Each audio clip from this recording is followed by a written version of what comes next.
We finished our interview with Pastor John Strader and the childhood that he had. In part one, he discussed growing up in a home filled with drug use, alcohol abuse, promiscuity, abortion, and even molestation. Now, in part two, he answers how he has learned to deal with that in his life, what he has learned, and how we as pastors and believers can help those that are hurting in our church and our community. He also gives us practical advice for those who are living with this type of memory, pain, and hurt. Now again, this video is presented with very little editing. It's very raw because the story needs to be told. Now, as you can tell from the last video and even this video, I was hearing all of this for the first time. And I think you can sense the trouble, the shock I had, and the trouble that I had coming up with follow-up questions. But it's very needed because he is not the only one that is hurting. How did it affect you when you found out that she'd had abortions and that her first instinct was to have an abortion when she found out she was pregnant with you? How did that come about? What feelings did you struggle with? How has it affected you? And what have you done to try to move on from that? Because I think we so much focus is on the woman, and rightfully so, that we forget that there was a man involved. And the abortion industry has done a great job of removing the father totally out of the picture. All he is just a sperm donor. He done his thing. The mother doesn't have to let him know that she's having an abortion or anything like that.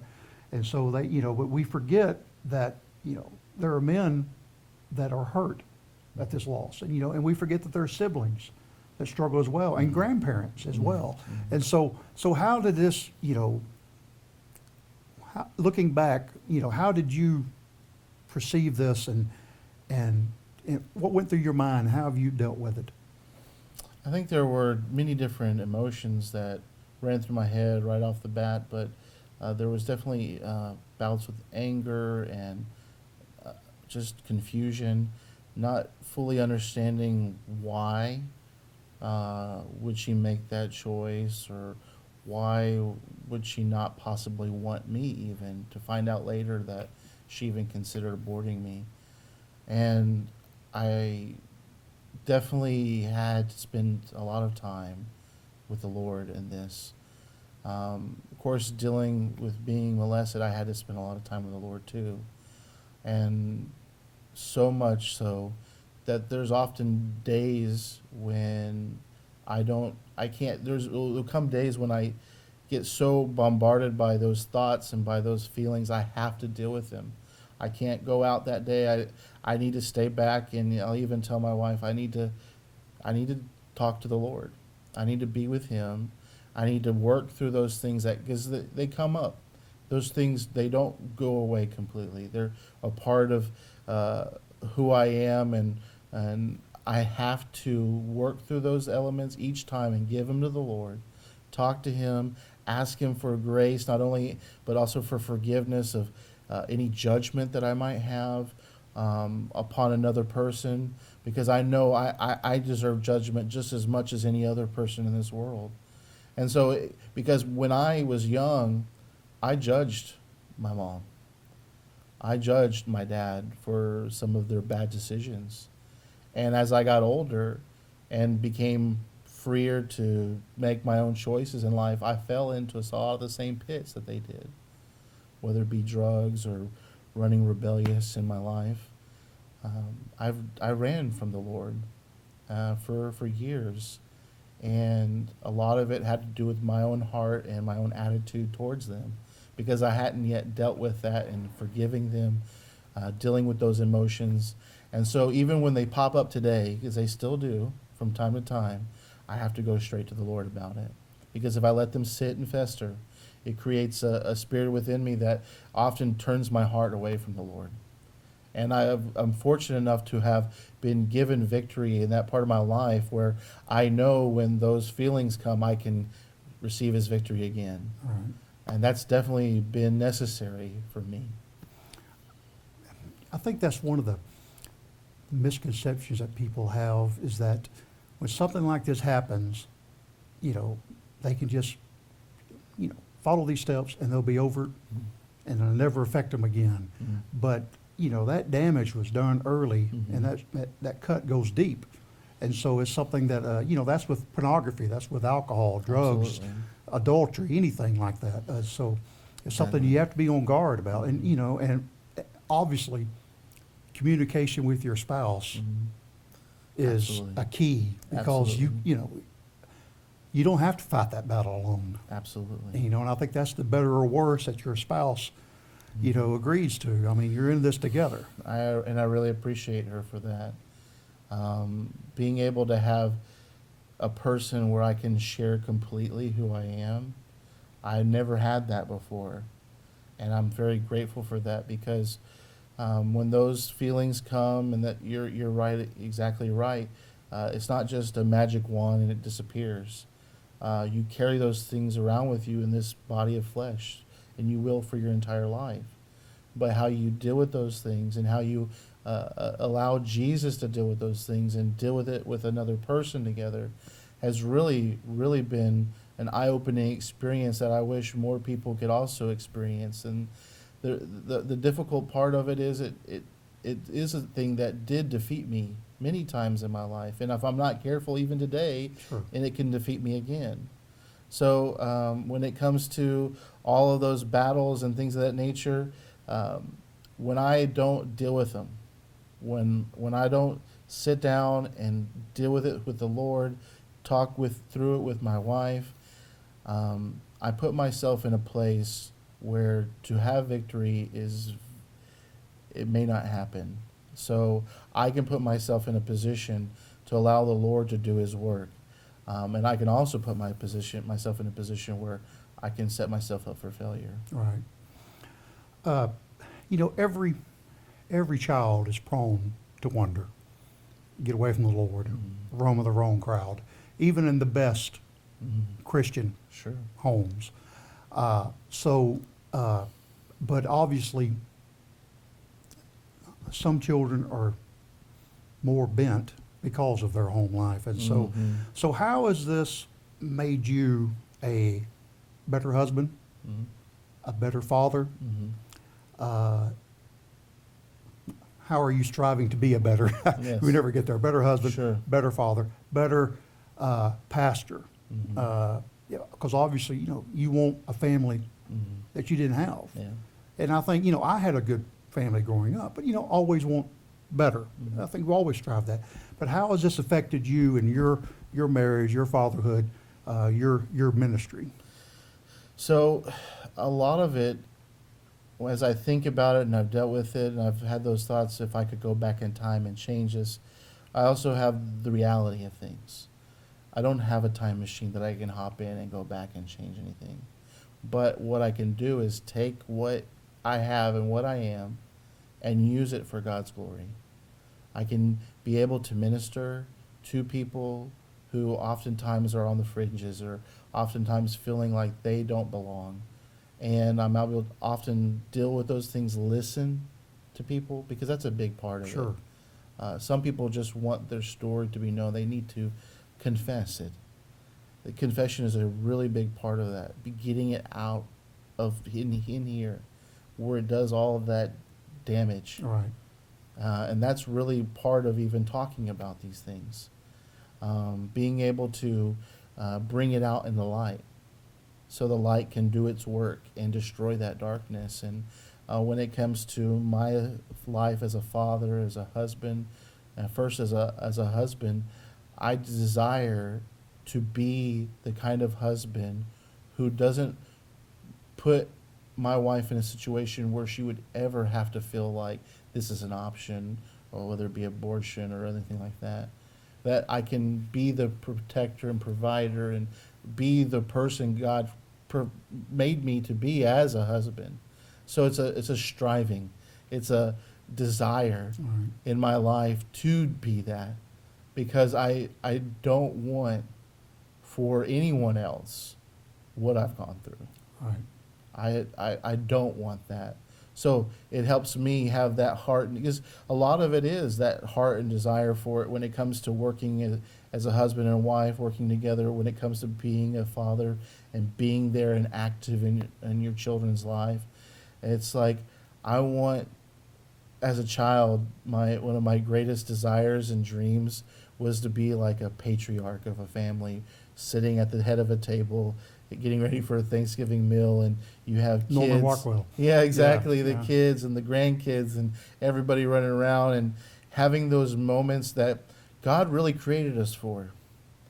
And being able to see that even though we're all broken and there's no perfect picture in anybody's life, but because of grace and because of the knowledge of the hope we have in Jesus Christ, that one day we will have that perfect family. Right. It'll be in heaven, Right. but we can bring that kingdom here on earth. Absolutely. The more and more we follow and serve him, we're able to now see his kingdom active in our life and active in the lives of my wife, my children, so that they can see that the Lord really is real. Right. And I don't try to hide those things from him, or the difficulties, the struggles of, especially even when my brother committed suicide, my kids saw depression in me.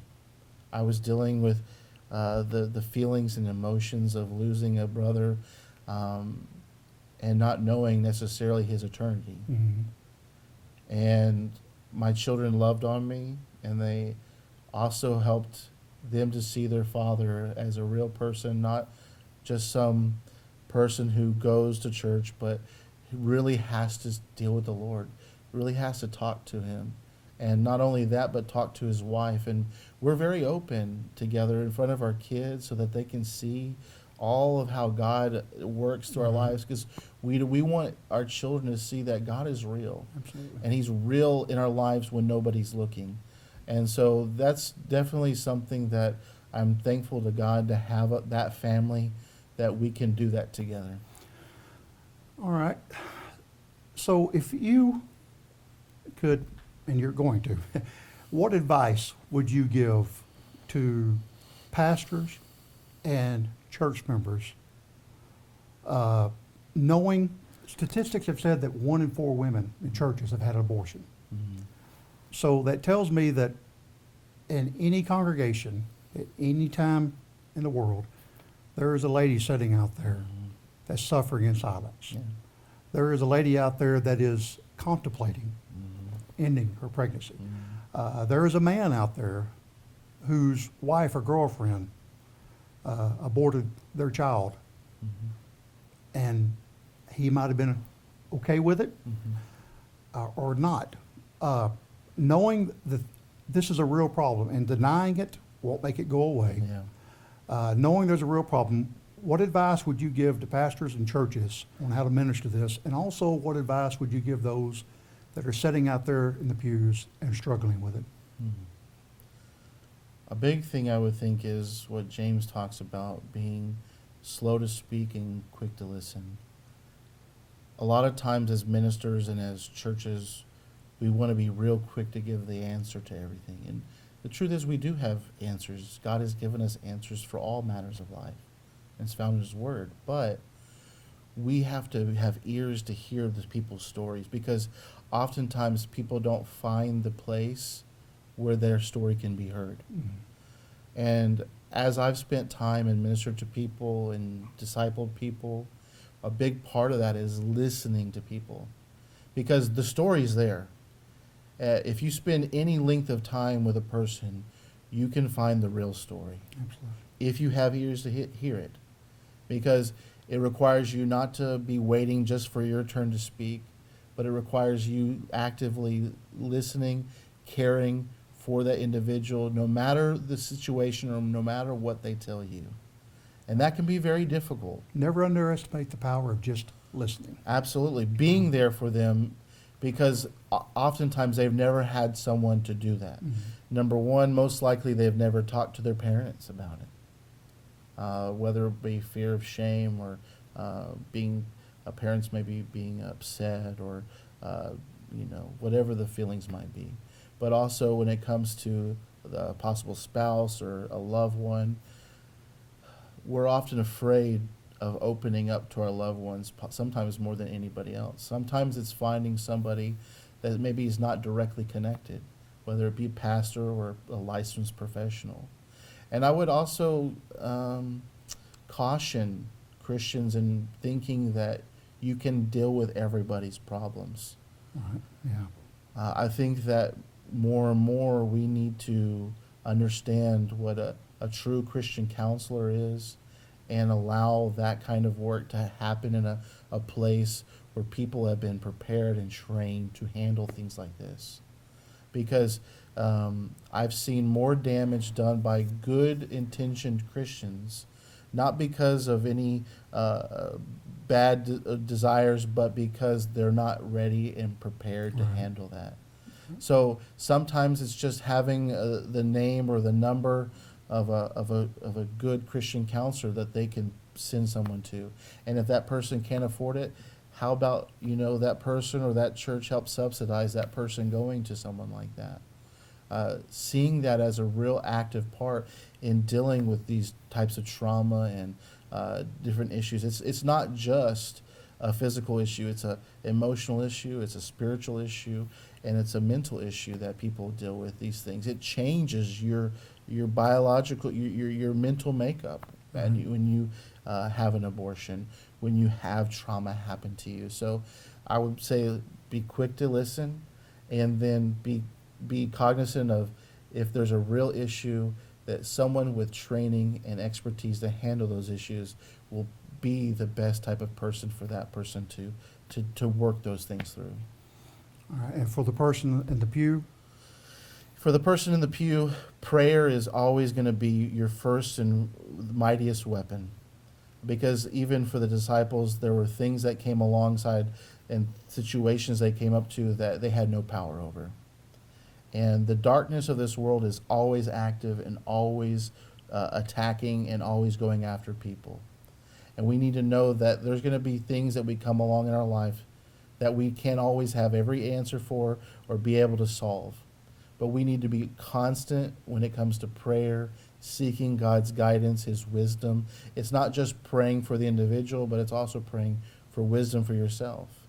Because it's very easy to fall into the trap that I did as a young person in judging someone right off the bat. Because when you truly are praying for somebody, it changes your heart for that person. Because when you're really asking God to help them and to maybe knock down the walls that are that they've built up around their life so they can't be affected by the gospel, when you pray like that and you're constant in it and you persevere in it, it changes the way you see that person. how you see yourself too. Absolutely. I try to tell people all the time that they're not in this alone. That they're not the only ones to deal with this. Sure. They're not the only one to feel this way. And I think that God, one of the many wonderful reasons that God puts us in a church family is because it is in the church family you can find kindred spirits. You can find people that have possibly the same experiences. And He doesn't want you to suffer. That's what the devil wants you to do, suffer in silence. That's right. God wants you to get it out and begin the healing, because then only, like you said, only then can you begin the healing process. Well, sin is a mortal wound, and if we don't open the wound to be dealt with, it's going to kill us. Sure. And it has to be brought out in the open so that the great physician, Jesus, can start dealing with it. And it's a process of healing. It's not an overnight, here's your medicine and you're all good to go. And we need to know that it's going to take time for these people to heal. It's not going to be they come down the aisle, they say a prayer, and everything's all good now.